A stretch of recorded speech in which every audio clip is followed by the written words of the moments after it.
Thanks for having me. So I've been freaking out about this speech for like 3 days now. And then I heard Pastor Matthew talk about going outside and talking to the trees, which I felt like is unfair because we're in Arizona and there's no trees here. So if this isn't that good, then that's why, because we don't have any trees. So a little bit about my background, you guys. I got introduced to FFL about 6 months ago through an Instagram post. So how many of you know about the business because of social media? Okay, so that's what I figured, all of us pretty much. So a little bit about me. I was working very comfortably. I grew up, no one in my family went to college, so I thought college was the only way that you could do it. You have to get a degree to make money, then you have to get another degree, and blah, blah, blah. So I was working my comfortable job with my comfortable salary, and I just was, where am I gonna go? How am I gonna advance from here? I saw an Instagram post from Miss Ashley Gromberg, and I was confused because I was like, not none, but a lot of these people don't have degrees, they didn't go to school, they don't have this special background, and I'm studying for a master's degree, and these guys are making way more money than me. So I was confused, didn't really believe it, ended up reaching out, and just basically went all in from day one. So I started selling. A lot like Nina said, I didn't want to recruit either. So I didn't think I would recruit, I didn't want to manage anybody else. I thought it would be weird to talk to people about what we were doing and ask them to come work with us. So I wasn't about it. And it was uncomfortable. And I guess I just didn't have the belief in the industry to tell other people about it. So just like everyone else has said up here, is if I could do one thing differently, I would have started telling people about the business sooner. And then eventually I'm out in the field selling. I have 1 or 2 agents, with me, working with me, and the team started to grow organically, and now I'm up on stage talking about how to grow a team. So it started to happen organically. In January with 16 writing agents, we just did $140,000. So we missed VP by 10 grand, but that's okay because we're gonna double, triple next month, whatever it takes. So a couple weeks ago, Sean had asked me, why are you good at recruiting and hiring? I was trying to come up with all these answers, I post on my Instagram 7 times a day, or, I talk to a lot of people. And I already should have known that when Sean asked the question, he already has the answer. So I should have just waited for him to tell me. And he was like, no, that's not why you're good at recruiting and hiring. You're good at recruiting because 1 thing, you don't care about what anyone else thinks. And 2, you genuinely care about people succeeding. So I started to think less about the logistics of recruiting and hiring and more about the mindset. So first thing, I don't really care what anyone else thinks, and I mean that in 2 different ways. So all day, every day, we're probably getting messages about FFL isn't real, it's fake, it's a pyramid scheme, you guys don't really make that kind of money, blah, blah, blah. And what I do with those people is, I don't care. It doesn't affect us, I don't give them any energy at all. We don't care, I don't care what they think. I'm not trying to fight on behalf of FFL and tell them, we have this and we have this and we have this so that they believe it. I don't care. I don't give them any energy. If you worry about those negative people and you give into that energy and you really do care what they think, then you're going to miss out on the people that you're supposed to be inspiring because you stopped doing it.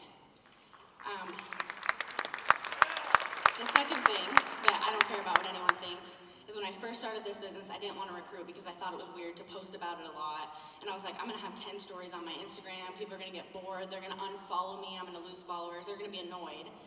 And then I shifted to, I don't care. I don't care who unfollows me. I don't care if they don't like it, if people want to shift through my stories or whatever it is, or they think I talk about FFL too much. I don't care about them. What I care about is the people who are watching us every single day on our Instagram stories and our Facebook stories, and they're watching us, post about this amazing convention that we're at. I care about them, and if we stop posting because we think we're going to bother people, then we're going to miss out on the ones who are looking for this opportunity. We're going to miss out on the chance to inspire people to come join us because we're worried about what other people think. So the second part is genuinely caring about people succeeding. So when you try to recruit or hire or build a team based on, I want to make overrides, and everyone before me has said this, when it's not about money, the money comes. So if you need to grow a team and you're trying to hit a goal and you're trying to recruit because you want to make money off of other people, it's not going to work. So I switched my focus to recruiting and hiring and sharing the opportunity when I was sharing it because I believed in it and I saw it work for me, and I started sharing with other people, and that's when my team started to grow and I didn't even know. I had no idea $140,000 was going to come this month because I was just focused on helping agents. And that's the cool thing about this business, you guys, is it helps you in so many other ways. It helps you grow so much more than just financially. So I'll tell you a little story about Kelly. So Kelly's my girl now. She's one of the first agents I had. She originally was in contact with Ashley Gronberg, and Ashley called me and she's like, I think you guys are gonna work really well together. So I'm gonna pair Kelly up with you. So I'm like, perfect. Kelly's first week out of the gate, we're on a travel trip in Kansas City, and I'm going to Kelly's first appointment with her, just in the car, not going inside with her. And we pull up, and it's, a pretty bad area, run-down motel, it's not even a real house. And Kelly's like, no, I'm not going in there. I am not doing it, I'm so scared. Kelly's like, I don't know, I can't do it. I'm not going inside there. And she's like, you're not scared? And I'm thinking like, well, that's like nicer than the house I grew up in, so I think this looks awesome. But Kelly's like, I'm from Scottsdale. And I'm like, okay, that's why. So I call Ashley, and I'm like, Ashley, Kelly's so scared she won't go inside. She won't go inside to do anything, I don't know what to do. She's asking me how I'm so confident, and I'm not sure what to do. Ashley's like, dude, I don't know, just get her to go inside the house. So then I'm like, okay, we knock on the door, Kelly knocks on the door, the person's not there. So then we go to a gas station, a couple miles away, we're just gonna get some water, I'm gonna get a Diet Coke because Kelly's stressing me out. And Kelly's like, oh no, I am not going inside this gas station, I'm way too scared. I'm like, Kelly, you're scared of the gas station? She's like, I cannot do it. Okay, fast forward, Kelly's issuing $30K a month. And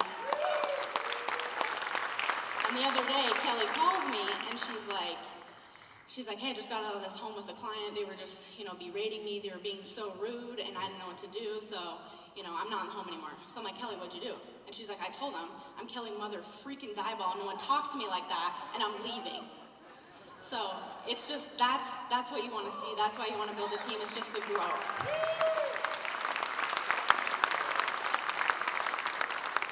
So you grow in this business in your confidence, in your mindset, you're scared of things, you're uncomfortable, and just like you guys, I did not want to get up on the stage and speak, and here I am, it's uncomfortable, and that's what you grow. Okay?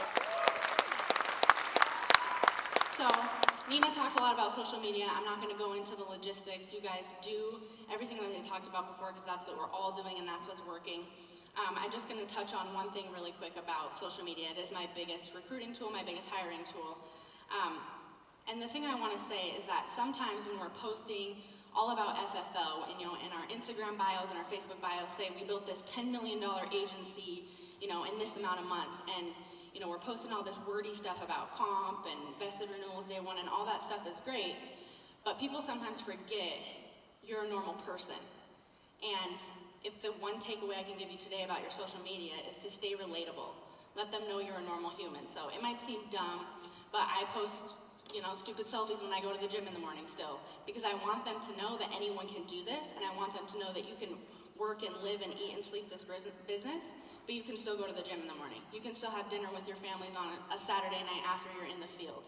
So when people look at all this amazing, immaculate stuff that we're doing, we want to promote that anyone can do it, and how we do that is by staying relatable, letting them know we're normal people. We go to dinner with our families, we still go to the gym, we still, once in a blue moon go on a vacation, because then they think that she can do all this stuff at work and she can still go to the gym in the morning. She can still hang out with her family. She can still do the things she likes to do, and it seems more attainable for them. It doesn't make you seem like a corporate, family first life page. So I would say that's my time, you guys.